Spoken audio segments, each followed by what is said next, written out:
All right, so then the concept of progressive building, and this is an epic return, so this is going to be like a Cliff Notes version of it. Essentially, the concept is Milo and the calf are smaller, and then over time, as they get bigger and bigger. And so, like we talked on the last section, is like how do you know what load to like? How do you know what the entry point is?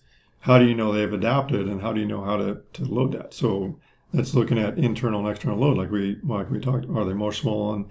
Are they stiff? Do they have delayed onset muscle soreness? Those types of things. And so those are things that you would want to look at. So again, how do you know where a load, and how do you know that they've adapted? Well, so then another thing is, because ideally, is you want to figure out what is their ideal load. What is the load that puts them in progressive overload? Maybe they have a little bit delayed soreness. The load was a little bit higher than it was before, but it wasn't to the point where now they're more swollen, they're stiffer, they've lost range of motion, they aren't recovering, those types of things. Versus, this was really easy. They didn't have any problems. Maybe you asked them to go to failure, and the weight was just too light. So this sounds very simple, but it's not really easy to determine what this is. But then you also want to look at internal load. And so remember, you have the original Borg scale, which is based off of heart rate. Then the modified Borg scale is 1 to 10, which most people understand. And so typically using a scale like this can be very helpful. And then also over here is you have reps in reserve. So essentially, like I'll go over this very, very briefly, but a 19 on the original Borg scale is classified as very, very hard. And on a modified Borg scale, that would be classified as a 9. Reps in reserve would say that if you ask them, they get done, they say, that was a 9. Then you would ask them, or if you use reps in reserve, you might say, okay, I want you to do as many as you can until you feel like you could only do one more. Now, there's issues with all of this stuff because like my 9 might be different than somebody else's 9. And then the other thing is sometimes you will get somebody that says, that was an 8. And then, so they rated it, between, I'll just use, they said, that was a 7. And then you need to anchor that though. So some things you can do are, so they say, okay, it's very hard. If you take their heart rate should be about 170. If their heart rate is 120 or like 110, but they say it's a 7, like what is the potential disconnect there? And then also if they say, and if you're not checking heart rate, which another thing you could do is anchor it to reps in reserve. So they say it's a 7, and they say, yep, I could probably, and if, and let's say you say, well, how many more do you think you could do? And let's say they actually say 3, which they probably won't, but they say 3. And you say, what, let's just see how many more you can do. Or maybe you just say it was a 7, or they say it's a 7, and you say, what, I know it's a 7, but I kind of want to see what your capacity is. Let me have you do is, I want you to go until you cannot do any more. And then you might have to be careful about that, but you might have to encourage them because sometimes studies would show that most people are going to probably stop before a true failure.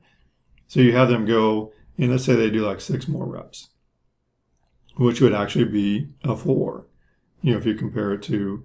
So then you anchor that, and then you say, okay, typically a 7 is you could only do 3 more. And so then maybe you have them go to failure. So that's kind of your anchor. Then you can now use a scale to progress from there.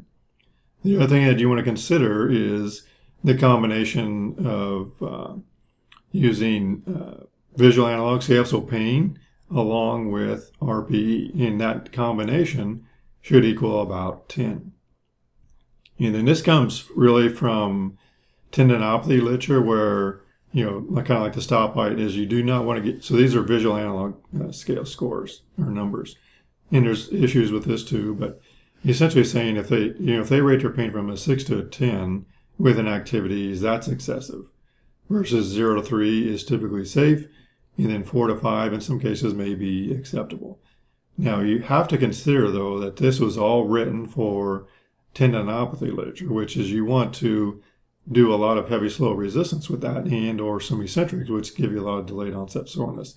So these require anchoring, these require context, but realize is there are a lot of times where you do want them to like exercise in some level of pain.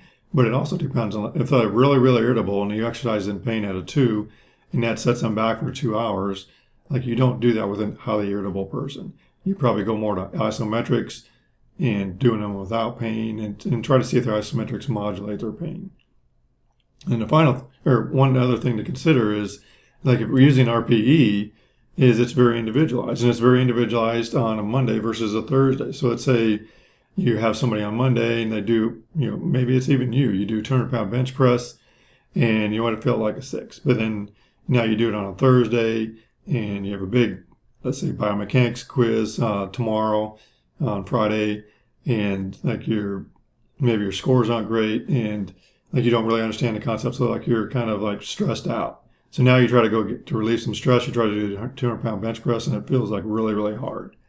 So you have to consider the limitations, and not necessarily limitations, but consider the potential concerns with our reps in reserve, RPE, modified and non-modified.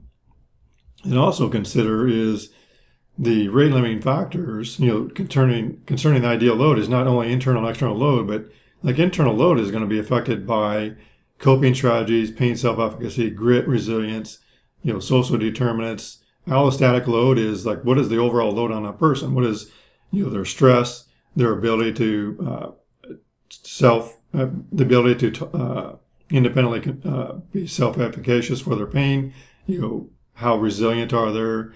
What is their mental outlook? What are their expectations? Like all these things are going to get at, same thing I talked about here is those times are going to, sometimes that bench press is going to be a 9 versus a 6. So you have to consider all of that. So, all right, everybody, take care.